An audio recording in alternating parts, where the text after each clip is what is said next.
A devastating early morning blaze in Clarksville leaves at least a dozen people homeless on the coldest day of the year. Our Matthew Torres has this update from Montgomery County.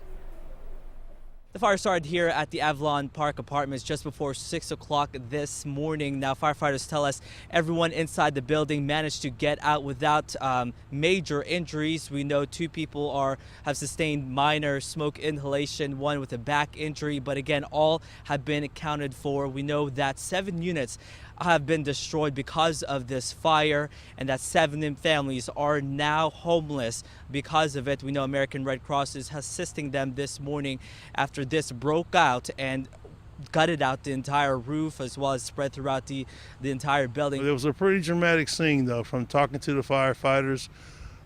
We did at first, we couldn't get, the hydrant was a little bit froze up before we get water on it. They went to rescuing people and all. There were people who jumped. This is just some of the video from Sky 5 to show just how big this fire was with the smoke billowing. As you can tell, the roof again was gutted out. Majority of the complex is now destroyed because of this. As soon as we get more information, we'll make sure to provide it on air and online at newschannel5.com. For now, in Clarksville, I'm Matthew Torres reporting. Thanks, Matthew. The cause of the blaze is still under investigation, but some residents are being told it may have started from an oven in one of the lower units. This frigid cold that's gripping our area this week means a huge surge in the need for warming shelters. News Channel 5's Cuthbert Langley has more on just how busy it's been for both organizers and volunteers. It's been a record-breaking week for the Nashville Rescue Mission. In fact, they saw more than 800 people come into their shelters last night and provided more than 2,000 meals. They say this effort is going to continue through the week, and it's been a multi-agency response to make sure those who needed warmth can get it.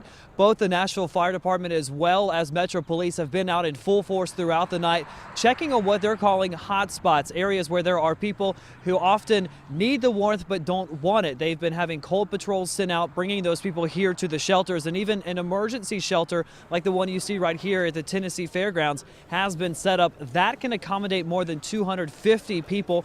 No matter what, though, the president and CEO of Nashville Rescue Mission says the support from the community has been overwhelming this week. It's just been phenomenal. People coming by, giving coats and scarves and hats and gloves and those things that they know that they need, and also coming by and dropping off their financial donations. They understand and know that it is a strain on resources, and so they're giving a little extra to help us make it through. This increased effort from the Nashville Rescue Mission will continue throughout the coming weeks. In fact, they will send cold patrols out every single night that is 32 degrees or lower. Reporting near downtown Nashville this morning, I'm Cuthbert Langley, News Channel 5 HD.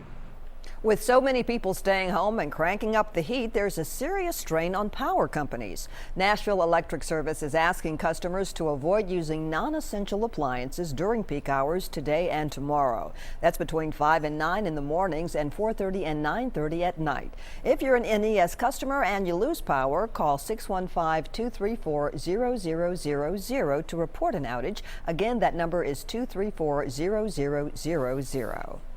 It takes bad weather to cancel school for a day, but an entire week around here is pretty rare. Fred Carr from Metro Nashville Public Schools was our guest on last night's News Channel 5 Plus Open Line. He told us there are a lot of outside factors other than the weather to consider when closing schools, and it's a difficult decision every time.